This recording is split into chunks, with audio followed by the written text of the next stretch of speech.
Apakah pengobatan secara tradisi seperti bedah ayam, bedah kunyit, dan dibacakan ayat atau mantra? Sepanjang yang kita ketahui bahwa metode seperti ini tidak ada di dalam Islam, pengobatan seperti ini. Karena dalam Islam hanya ada dua bentuk pengobatan, pengobatan syar'iyah dan pengobatan kauniyah. Adapun pengobatan syar'iyah, ini pengobatan yang kita kenal dengan istilah ruqyah, baik dengan cara membaca Al-Quran, membaca doa-doa yang ada dalam hadis. Ini pengobatan secara syar'iyah namanya, dan tidak ada cara-cara yang aneh-aneh di dalam ruqyah itu. Kemudian pengobatan kauniyah, itu pengobatan dengan ramuan-ramuan ataupun tumbuh-tumbuhan yang memang Allah ciptakan khasiatnya seperti itu. Termasuk juga di sini adalah medis, ini pengobatan kauniyah namanya. Ini misalnya bawang putih, obat darah tinggi, misalnya seperti itu. Maka ini kauniyah dan boleh.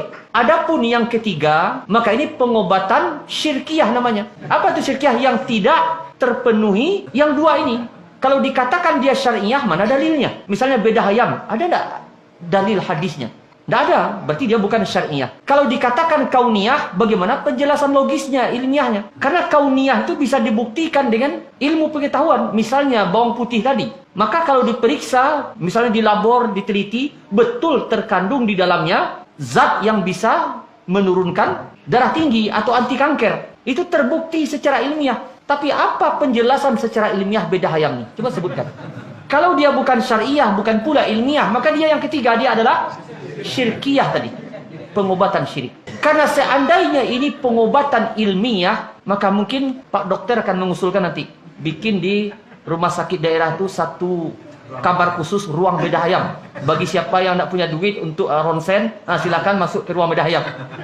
Mungkin akan seperti itu, akan didukung oleh pemerintah. Seandainya itu ilmiah, tetapi tidak ilmiah. Gimana ilmiahnya? Tidak masuk di akal. Logika sederhana, tidak pernah kita contohkan ya. Ibu dan bapak pergi ke tempat dokter. Ibu sakit kepala. Lalu apa kata dokter? Mari saya periksa kepala bapak. Lalu setelah itu berdasarkan pemeriksaan kepala bapak, sakit kepala ibu ini. Kira-kira gimana tuh? Kalau manusia sama manusia saja kita tidak bisa menerima logika seperti itu. Ini ayam, ini manusia. Berdasarkan ayam ini penyakit bapak ini. Lebih tidak logis lagi. Lebih tidak masuk akal lagi. Manusia sama manusia aja tidak masuk akal. Apalagi satu hewan, satu manusia. Kita dibodoh-bodohi itu. Dibodoh-bodohi. Kemudian lebih berbahayanya dia membaca mantra-mantra. Boleh jadi mantranya bismillah nama pisauku. Nama pisaunya bismillah. Ujung-ujungnya berkat la ilaha illallah. Ini jelas mantra seperti ini. Mantra sebagaimana hadis surat Imam Ahmad yang kita sebutkan kemarin, innar ruqa wat tamaim wat tiwalah syirkun. Sesungguhnya mantra, jimat, guna-guna adalah syirik. Maka ini jelas syirik. Termasuk dengan kunyit. Kunyit itu kadang-kala dibikin salib di sini kan? Bikin salib. Salib dibikin. Ini aja nggak masuk di akal nih kalau kita paham. Ya termasuk syirik.